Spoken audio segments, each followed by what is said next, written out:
Adding a phone number to GoHighLevel enables you to send SMS messages, make calls, and receive communications through the platform.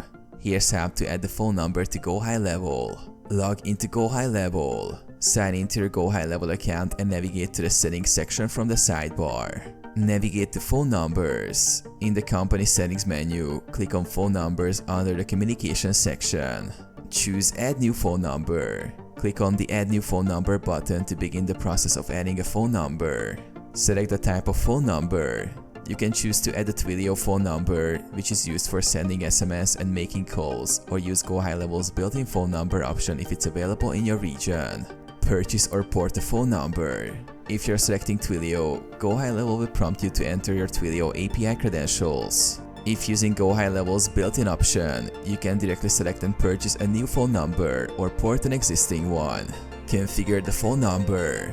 Once the phone number is added, you can assign it to specific workflows, funnels, or clients for use in sending SMS, making calls, or receiving communication. Save and test. After completing the setup, save the changes. You can now test the phone number by sending an SMS or making a call to verify functionality.